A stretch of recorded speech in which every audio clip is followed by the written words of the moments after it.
In this session, we're still busy with stock inquiries, and we're now going to look at the display option. The display option, so first of all, you select an item and you click on display. Display will now show you the individual transactions connected to that item. Instead of selecting the item and clicking on display, you can also double click on your item. So the first option we're going to look at here is the month selection. I've got no transactions in July, but if I click on June, you'll see these are all the transactions for this item in June. If I click in May, I've got a couple of transactions, or you can change your here, or you can click on show all, and then it will show you all your transactions. Let's see what else we've got here. You can look at the info or the prices. If you had an image, it will display the image of the item, or if you've entered a long description, you can also look at that. Then you've got your item code. This is, in other words, the detail. You've got your description, opening stock, your sales. In other words, let me just go back and we'll say June.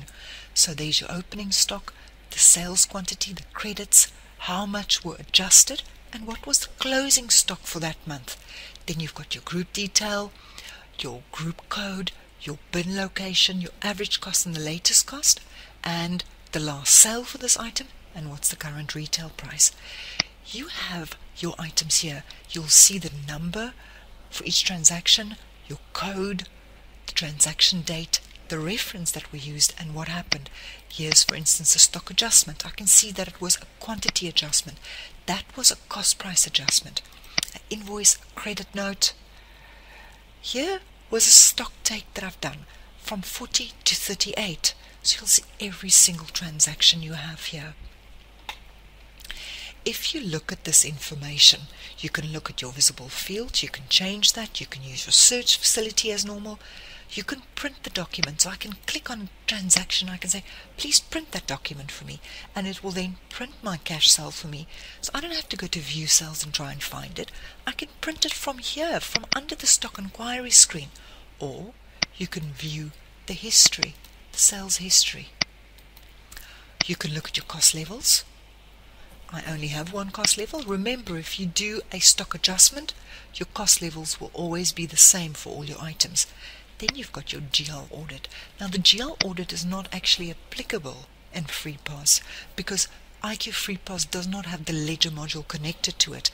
But we remember the GL audit for you. You can have a look at it, but you will not be able to go to the ledger module, and you will not be able to have financial statements.